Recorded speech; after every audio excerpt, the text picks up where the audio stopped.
Can you believe it? That is Australia. Anti-American protests spreading around the world, sparking demonstrations in dozens of countries from Great Britain to North Africa, all the way to Australia today and now. There are new concerns over what impact the riots will have on the future of U.S.-Arab relations. Let's talk about it now with Christian Whiton, who is a former U.S. State Department senior advisor, principal at D.C. International Advisory. Christian, good to see you.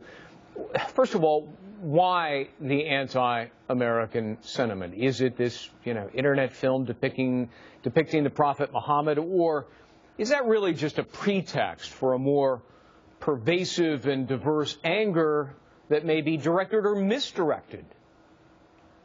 Right, Greg, I think the film is only incidental. In fact, if you look at the genesis of this uprising, if you will, in Libya, in Egypt, it's likely that the participants in those early protests and violence against our embassy and against our diplomatic officials, that they may actually not have known about the film. Now it's been tacked on, but this is broadly an anti-American, anti-Western movement, and they want us to, they want to kick America out of these countries and our influence and our ability to defend our interests, but they also want to cow and silence those within these countries that oppose Islamists. Well, we were talking moments ago with Leland Vittert, who was there in Cairo, and he said, look, the people here, really most of them have not seen this video, know little about it, except that the heads of these mosques and maybe other places like madrasas are ginning up the anti-American anger and directing the people to go out and engage in these violent protests. What do you make of that?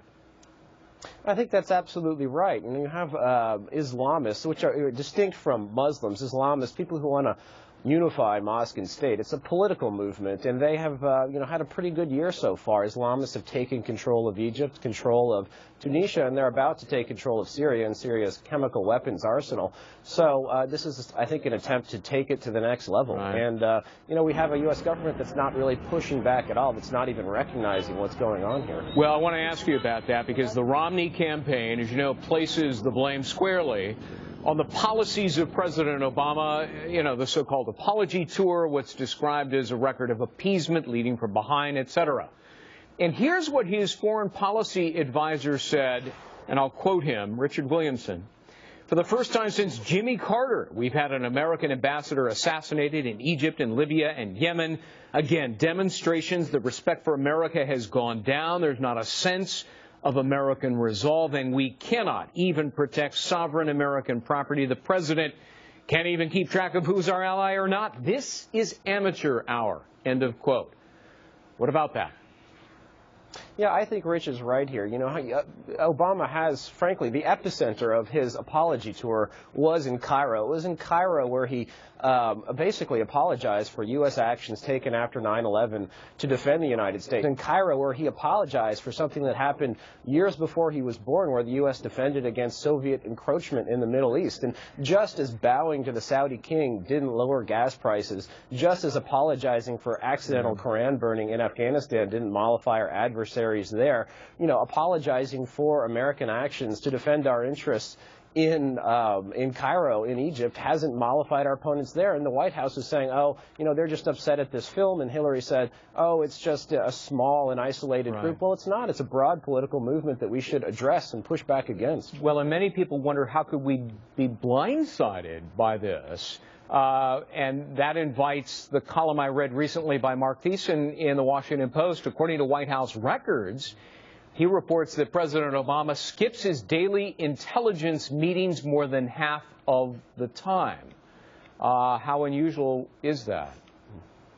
Well, that's pretty shocking. The last president who did that was Bill Clinton, who, famously had a fairly poor and remote relationship with his director of Central Intelligence, who at that point in time, this has changed, but at that point in time provided the daily briefing on intelligence. And, frankly, Democrats have made it a bit of a parlor game to blame George W. Bush. The New York Times did this again for not reading or reacting to a report that said bin Laden and al-Qaeda wanted to attack the U.S. That's grossly unfair. It was a report that lacked any specificity for what happened on 9/11, but, truly dangerous. The president has a lot of things to do in his day, but, perhaps between fundraisers he could find time to do what is the first and most important part of his job. Yeah, his predecessor attended daily intel briefings, every single one of them, 6 days a week without exception.